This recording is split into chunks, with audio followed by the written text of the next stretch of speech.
Young Rodrigo Roa Duterte.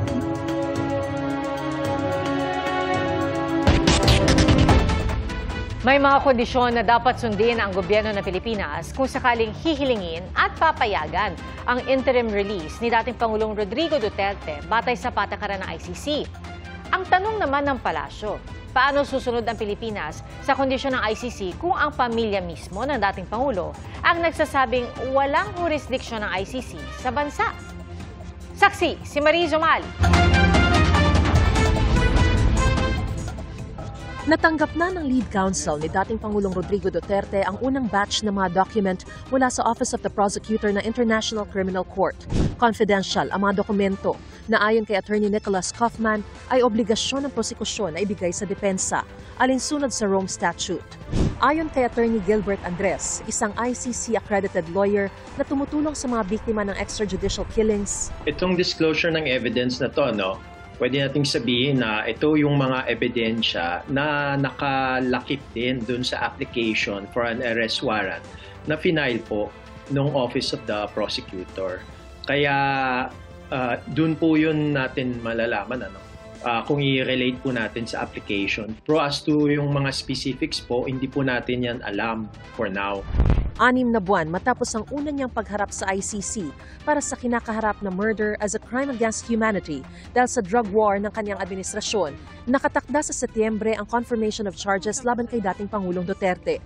Ayon sa tagapagsalita ng ICC na si Dr. Fadiel Abdallah, na eksklusibo kong nakapanayam, doon ibabase ng mga hukom ng Pre-Trial Chamber 1 kung ibabasura ang kaso o idediretso sa paglilitis. Dapat piliin ng prosekusyon ang pinakamatitibay nilang ebidensya para panindigan ang kaso laban kay Duterte na sistematiko umanong pag-atake sa kanyang war on drugs na ikinamatay ng mga biktima. Pwedeng magharap at mag-cross-examine ng testigo ang magkabilang panig, kaya posibleng makaharap ni Duterte ang witnesses. Not all witnesses are victims. Actually, most of the witnesses are not victims.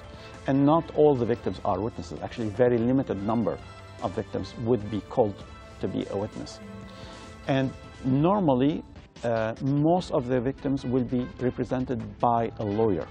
In very few instances, the judges allowed 1 or 2 of the victims to come in person and tell their stories. But they are not there to accuse someone.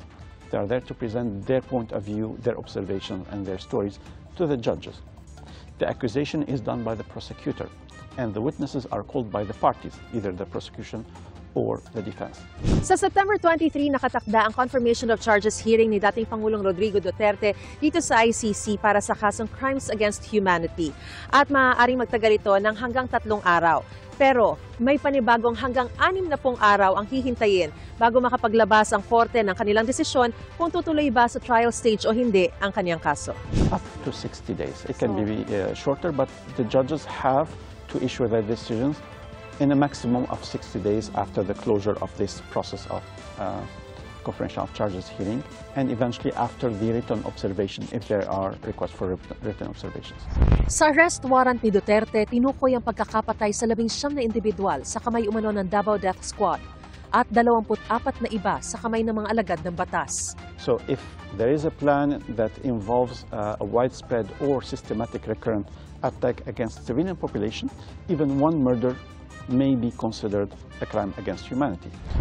Bago ang September 23, maaaring magpatawag ng hearing ang pre-trial chamber kung may kailangang pag-usapang procedural matters o kung tatalakayan ang kahilingan ng kampo ni Duterte para sa interim release sakaling mag-file ang depensa nito. Ayon kay Dr. L. Abdallah, napagbibigyan naman ang mga ganitong hiling na interim release. Pero dapat sumunod ang bansang pagdadalhan sa kanya sa mga kondisyon ng ICC. Kung gustong iuwi ang dating Pangulo sa Pilipinas, dapat sumunod ang gobyerno sa mga kondisyon. Pero ayon sa Malacanang, does it mean that we have to recognize that ICC has jurisdiction over the Philippines? I believe the family of the former President Duterte is asking and praying from the Supreme Court that the government should not cooperate with the ICC.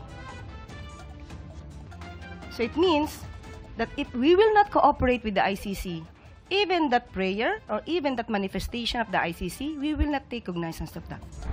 Nauna nang iginiit ng Malacanang na ang pagsuko kay Duterte, obligasyon ng bansa bilang miyembro ng Interpol at hindi pagkilala sa ICC. Ayon pa sa palasyo, kailangan consistent sa direktang pakikipagtulungan sa ICC. Sasabihin natin na makikipag-cooperate tayo sa ICC pagdating po sa interim release. Dahil lahat po ng issue dyan mabubuksan. Mabubuksan din po kung magkakaroon ng freeze order sa kanyang mga assets. Gugustuhin po ba din ng pamilya Duterte na makipag-cooperate tayo sa ICC para lahat ng kanilang assets, nakatago man o hindi nakatago, ay makikipagtulungan tayo sa ICC para mahagilap lahat ng kanilang assets. Sinusubukan pa naming makakuha ng reaksyon mula sa mga Duterte sa mga sinabi ng palasyo. Sabi naman ng dating Chief Presidential Legal Counsel ni Duterte na si Attorney Salvador Panelo, Siyempre, mas gusto natin, nandito siya. How can be applied treason? He knew he was going to be arrested. He went home.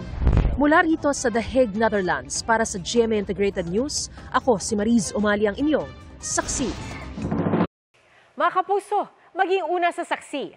Mag-subscribe sa GMA Integrated News sa YouTube para sa iba't ibang balita.